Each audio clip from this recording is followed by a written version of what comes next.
안녕하십니까. 지금부터 중대재해처벌법 사내교육을 시작하겠습니다. 본 교육은 2022년 1월 27일부로 시행된 중대재해처벌법이 요구하는 법정 의무교육과 더불어 임직원들께 처리 절차에 대한 설명을 목적으로 제작된 사내교육입니다. 이번 시간을 통하여 중대재해처벌법이 무엇인지, 그리고 회사에서 규정으로 만들어 준수해야 될 상황들에 대해서 여러분들과 차근차근 알아보는 시간을 갖도록 하겠습니다. 중대재해처벌법이 제정된 이유는 뉴스 매체를 통해 알려진 것처럼 태안화력발전소에서 일하다 숨진 비정규직 노동자 고 김용균 씨의 안전한 일터와 사회를 위한 중대재해기업처벌법 제정에 관한 청와대 청원으로부터 시작되어 2021년 1월 26일 국회 본회의에 통과되어 22년 1월 26일부로 시행되었습니다. 이 법은 양벌 규정 또는 쌍벌 규정이라 합니다.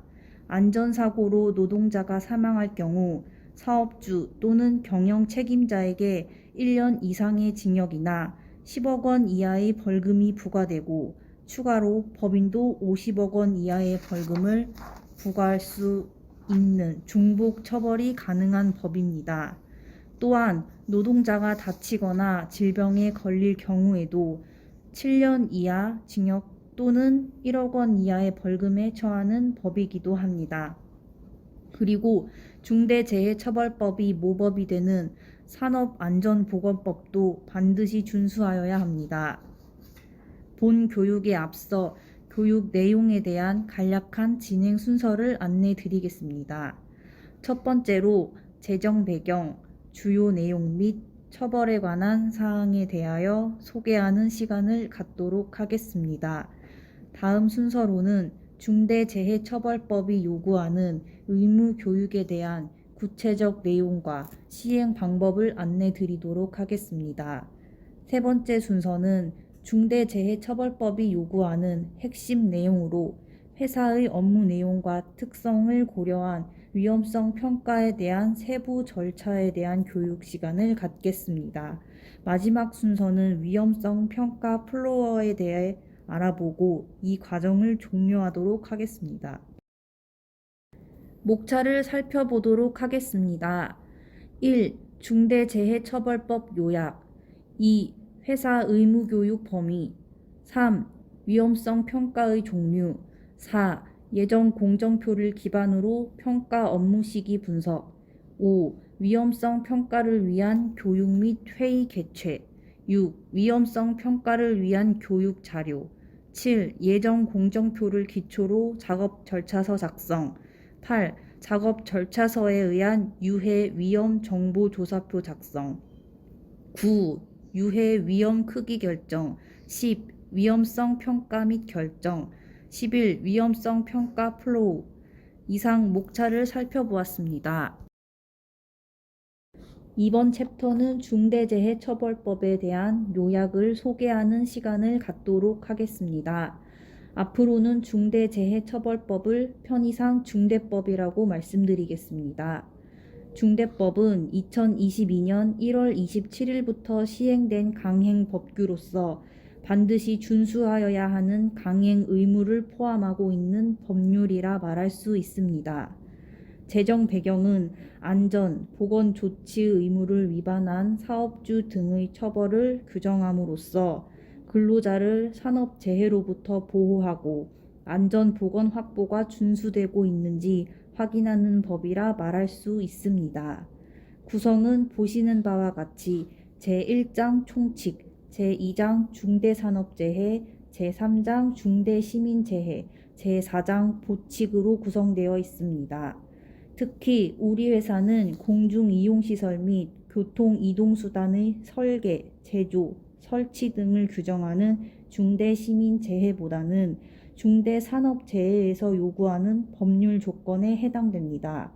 중대산업재해에 대한 재해 범위를 구체적으로 살펴보면 업무로 인한 사망, 부상, 질병에 걸리는 산업재해에 해당하며 우리가 일반적으로 알고 있는 당뇨, 혈압, 고지혈 등 기저질환으로 인한 질병은 해당되지 않습니다. 그리고 사망 발생은 1명, 동일한 사고로 6개월 이상 치료가 필요한 부상자 2명 이상, 직업상 질병자는 1년간 3명 이상일 경우 해당됩니다. 참고로 직업성 질병은 급성 중독, 독성 간염 등이 해당된다고 합니다. 이상 중대산업재해에 대한 재해 범위를 알아보았습니다. 중대법의 종사자의 범위는 우리가 쉽게 생각할 수 있는 근로자가 해당하며 계약직 등 노무 제공자도 폭넓게 규정하고 있어 회사에 근무하는 모든 임직원이 해당한다고 볼 수 있습니다. 중대법에서는 사업을 대표, 총괄하는 책임이 있는 사람으로 규정하고 있습니다. 경영 책임자의 의무는 표에서 보듯이 안전, 보건 관리에 대한 모든 책임을 지고 있습니다. 중대법 의무를 불이행하거나 조치가 미흡한 경우 행정처벌에 의한 과태료로서 해결하면 다행이지만 형사처벌로 직결될 수 있는 아주 엄중한 법률이라는 점을 감안하시기 바랍니다. 안전보건관리 조직에 대해서 자세히 살펴보겠습니다. 중대법이 요구하는 조직 구성은 관리책임자, 안전관리자, 보건관리자 각 1명씩 유자격자로 선임하고 구성합니다. 표에서 보듯이 안전관리자와 보건관리자의 자격 요건이 매우 엄격한 것을 볼 수 있습니다.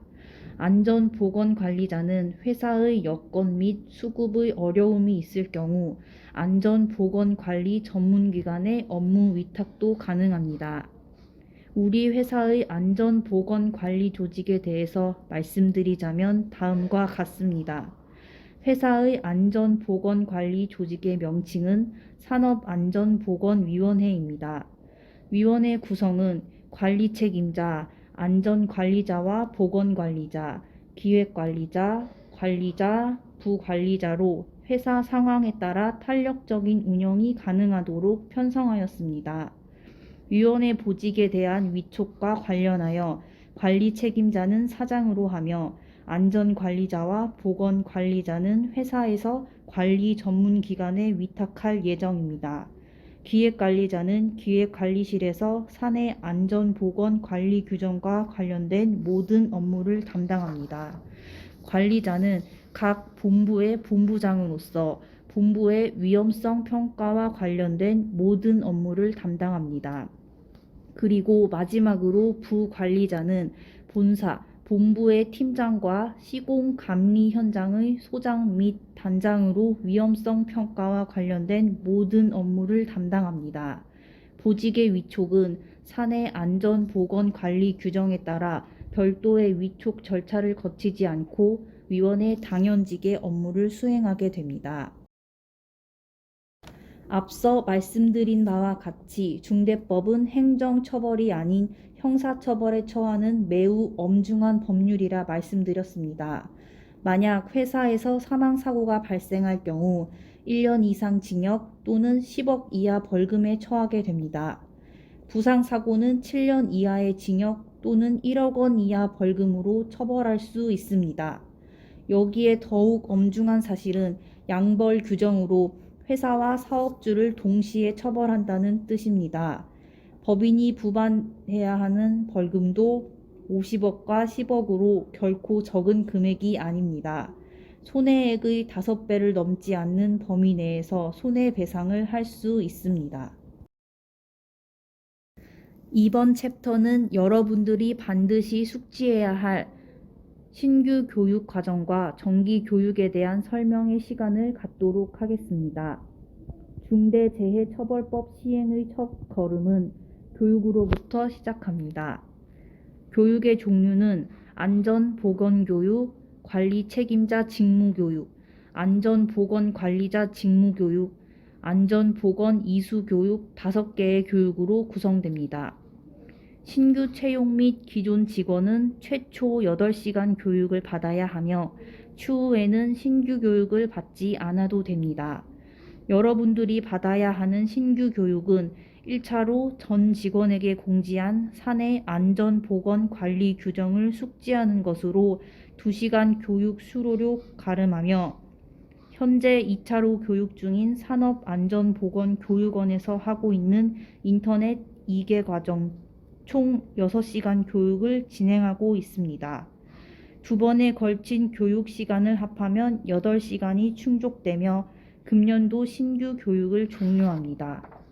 단, 향후 신입 신규 사원은 8시간 교육을 반드시 이수하여야 합니다. 정기 교육은 매 분기 3시간 이상 교육을 받아야 합니다. 현재 수강하는 사내 인터넷 과정을 수료하면 분기별 3시간 의무 교육이 종료됩니다. 교육시간 배분은 현 과정인 2시간 교육과 질의응답 1시간 교육으로 정리하겠습니다. 질의는 기획관리실 교육 담당자 메일을 활용하여 주시기 바랍니다. 마지막으로 임직원께서 주의해야 할 사항은 교육을 이수하지 않거나 교육에 참여하지 않을 경우 근로자에게 벌금을 부과하고 있습니다. 표에서 보듯이 1회 10만원, 2회 20만원, 3회 30만원이 부과된다는 점 잊지 마시기를 당부드립니다. 향후 정기 교육에 대해서는 본사와 현장을 구분하여 교육 내용을 사전에 공지하겠습니다. 또한 신규 및 정기 교육 외에도 위험성 평가와 관련된 교육이 있습니다. 해당 교육은 위험성 평가 교육에서 설명드리도록 하겠습니다. 이번 순서는 위험성 평가에 대한 교육 시간입니다. 위험성 평가의 최종 목적은 작업장 내 위험성을 최소화하는 방법을 찾는 것입니다. 위험성 평가는 최초 평가와 정기 평가, 그리고 수시 평가로 나눌 수 있습니다.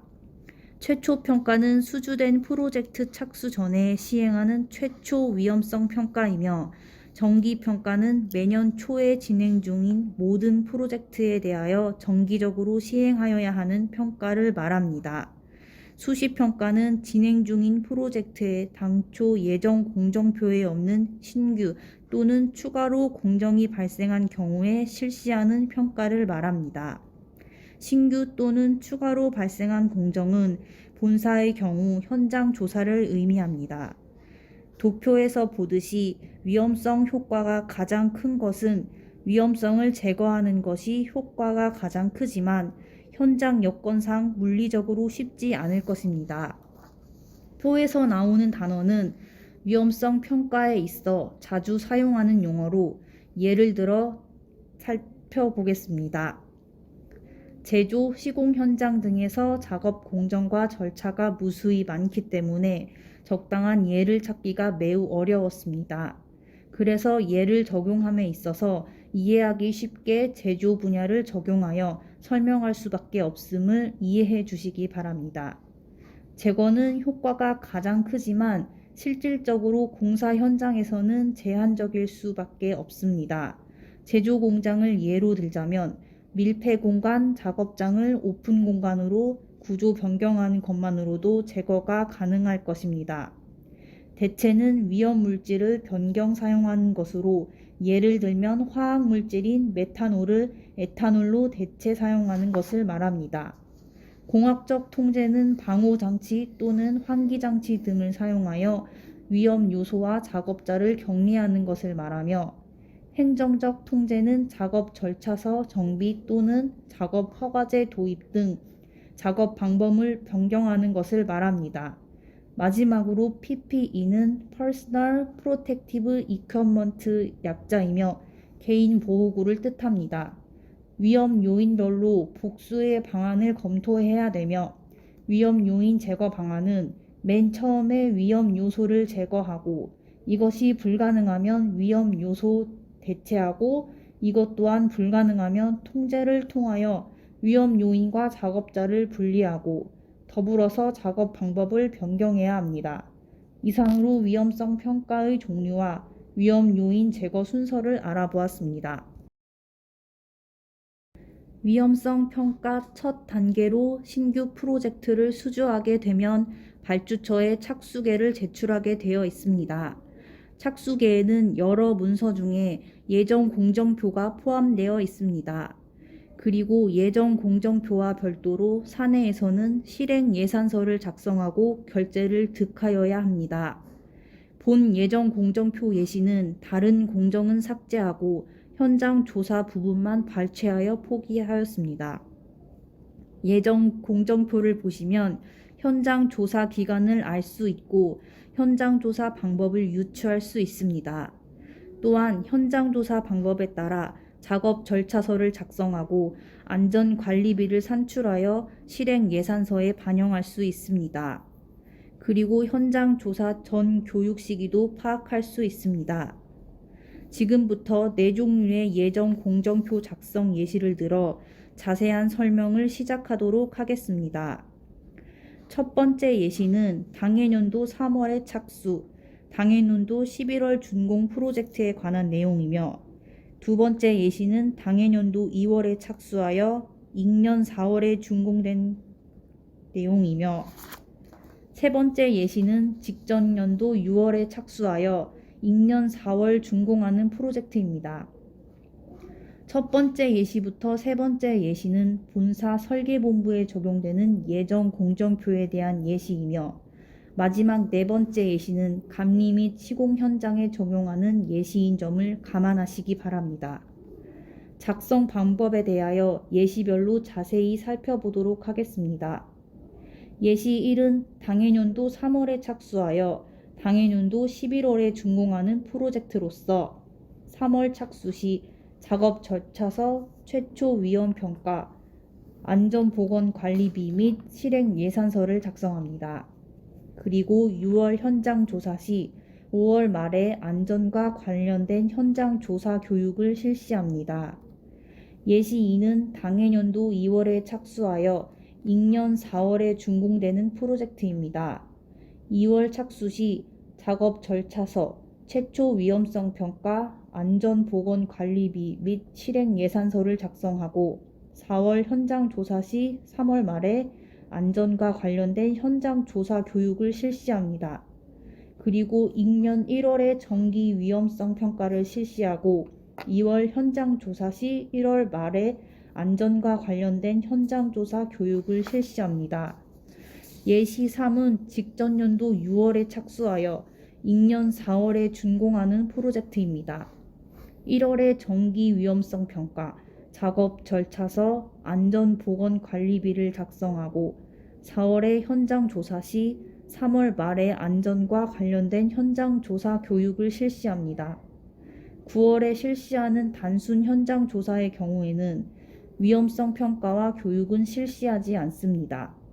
여기서 단순 현장 조사는 부지 확인 등 간단한 조사를 의미합니다. 12월에 예정에 없었던 추가 현장 조사가 발생할 경우 수시 위험성 평가, 작업 절차서, 안전보건관리비를 작성하고 교육을 실시합니다. 그리고 마지막 1월에는 정기 위험성 평가를 실시해야 됩니다.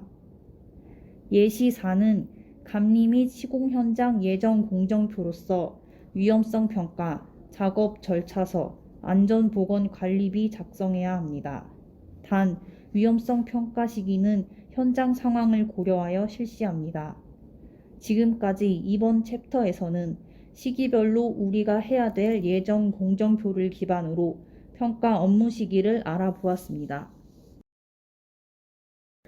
지금부터 위험성 평가의 첫 단계인 교육과 회의에 대하여 알아보도록 하겠습니다. 양식 작성은 위험성 평가 매뉴얼에 있는 위험성 평가 교육 및 위험성 평가 회의 양식을 참조하시면 됩니다. 위험성 평가 절차 진행 시 교육과 회의를 반드시 시행하여야 합니다. 여기서 중요한 점은 회의록과 사진을 첨부하여 기록을 유지하여야 합니다. 위험성 평가 교육 및 회의는 프로젝트 팀 전원이 참여해야 하며 사전에 교육 자료를 배포하고 위험성 평가 시 참조할 수 있도록 사전에 준비하여야 합니다. 교육 자료는 고용노동부에서 발간하여 인터넷에 배포된 자료와 회사 규정 서식인 사고별 안전사고 리스트, 회사 데이터 서버 Y방에 업로드된 작업 절차서 유해 위험 정보 조사표를 참조하시고 그 외에 필요한 자료를 참조하시면 됩니다. 교육 자료 중 사고별 안전사고 리스트에 대해 사고 유형별 확인 사항에 대하여 간단히 살펴보겠습니다. 사고 유형을 크게 분류하면 떨어짐 사고, 끼임 사고, 부딪힘 맞음 사고, 깔림 사고, 화재 폭발 사고, 누출 사고, 질식 사고, 추돌 사고, 기타 등이 있습니다. 위험성 평가에 있어 위험 요소 발굴 시 사고 유형을 어디에 적용할 것인지, 중복되는 사고 유형이 무엇인지 모두 찾아야 합니다. 지금까지 사고 유형에 관하여 간략하게 알아봤습니다. 이번 챕터에서는 작업 절차서 작성에 대해서 알아보겠습니다. 작업 절차서를 잘 만들게 되면 앞에서 말씀드린 사고 유형과 유해, 위험 요소 발굴 및 안전 관리비 산출에 있어 매우 용이합니다. 다시 말씀드리면 위험성 평가 시 가장 기초가 되는 문서로서 중요한 절차이기도 합니다. 작업 절차서 작성 예시를 살펴보면 공정 절차란에는 작업을 순서대로 기재하시면 됩니다. 신호수 배치, 경광등 및 라바콘 설치, 맨홀 뚜껑 오픈, 사다리 설치, 맨홀 환기 및 배수, 맨홀 인입 및 관로 조사 등 조사가 완료되면 위 공정의 역순으로 작업하고 현장 철수가 이뤄집니다. 해당 예시에서는 편의상 위 절차 역순으로 기재하였지만 절차 전부를 기재하여야 합니다. 유해 위험 요소라는 앞에서 설명드린 사고 유형을 공종에 따라 충돌 사고, 맞음 사고, 질식 사고 등 해당 사고 유형을 기재하시고 안전 장비란에는 안전에 필요한 안전 장비를 수량과 함께 기재하시면 됩니다. 안전 장비는 깃발, 야광봉, 경광등, 라바콘 등이 있습니다. 이를 토대로 안전관리비를 산출하여 실행 예산에 반영합니다. 다음은 작업 절차서 관리 번호 부여 체계에 관한 설명입니다. WP 다음 두 자리는 숫자는 연도를 의미하며 그 다음 숫자 두 자리는 부서 코드를 의미합니다. 마지막 숫자 세 자리는 당해연도의 작성 순서를 의미합니다. 관리 번호는 사내 데이터 서버 Y방에 업로드된 작업 절차서를 관리하기 위한 번호이며 작업 절차서 작성이 완료되면 승인 후 Y방에 작성자가 직접 등록하여야 합니다. 이상으로 작업 절차서 작성에 대한 설명을 마치겠습니다. 작업 절차서 작성 후 다음 절차인 유해 위험 정보 조사표 작성에 대해서 알아보겠습니다. 작성 시 유의할 사항은 같은 공종이 기간 차이로 다수 존재할 경우에는 최초 작성한 정보 조사표를 대체하여 활용할 수 있습니다. 공종 순서는 작업 절차서와 같이 작업 순서대로 작성하시면 됩니다. 표에서와 같이 기계 장비 및 유해한 물질이 있는지를 파악하는 것으로 기계, 기구 및 설비명에는 투입될 장비명을 기재하고 화학물질명란엔 화학물질이 투입이 되면 화학물질명을 기재하면 됩니다. 정보조사표 관리번호 부여체계는 작업 절차서 체계와 같이 IV 다음 두 자리는 숫자 연도를 의미하며 그 다음 숫자 두 자리는 부서 코드를 의미합니다. 마지막 숫자 세 자리는 당해연도의 작성 순서를 의미합니다. 관리 번호는 사내 데이터 서버 Y방에 업로드된 정보 조사표를 관리하기 위한 번호이며 작업 절차서 작성이 완료되면 승인 후 Y방에 작성자가 직접 등록하여야 합니다. 이상으로 유해 위험 정보 조사표 작성에 대한 설명을 마치겠습니다. 이번 챕터에서는 첫 번째 절차인 작업 절차서 작성, 두 번째 유해 위험 정보조사표 작성에 이어 유해성 추정 및 결정표 작성 방법을 알아보는 시간을 갖도록 하겠습니다. 양식 작성은 기재 순서에 따라 공종명과 아래의 유해 위험 요인을 기재합니다. 위험성 추정을 하기 위해서는 양식 중간에 위치한 위험성 지표를 보시면 가능성과 중대성으로 구분합니다. 예시와 같이 굴삭기 회전 시 부딪힘 사고에 대해서 가능성을 체크하면 되고, 굴삭기 회전 시 부딪힘 사고에 대해서 사고가 발생했을 경우 중대성을 체크하면 됩니다. 위험성 크기 값 산출 방법은 가능성의 중대성을 곱한 값으로 2 곱하기 3은 6으로 위험성 크기 값은 6이 됩니다. 위험성 크기 값 6에 해당하는 위험성 크기를 결정합니다. 양식 하단에 위험성 크기 결정표가 있습니다. 위험성 크기 결정표는 세 가지로 구분되어 있으며, 구분에 대한 분류는 위험성 크기, 허용 가능 여부, 개선 방법으로 되어 있습니다. 크기 결정에 있어 위험성 크기는 낮음, 허용 가능 여부는 허용 가능으로 기재하고, 개선 방법은 필요에 따라 개선으로 기재하시면 위험성 결정이 완료됩니다. 만약 결과 내용이 허용 불가능으로 나올 경우에는 작업 절차서를 개선하고 위험성 크기를 줄여야 합니다. 이상으로 유해성 추정 및 결정표 작성을 통한 위험성 크기 결정에 대하여 설명드렸습니다. 위험성 크기가 결정되면 마지막 단계로 평가 및 결정을 진행합니다. 위험성 평가를 결정하기 위해서는 앞에서 작성된 위험성 추정 및 결정표에 따라 위험성 평가와 결정표에 기록하여야 합니다. 해당 서식의 공종별로 세부 작업에 대한 유해 위험 요인을 파악하여 상황과 결과를 기록하고, 관련 근거와 안전보건 조치에 대한 내용을 기록합니다.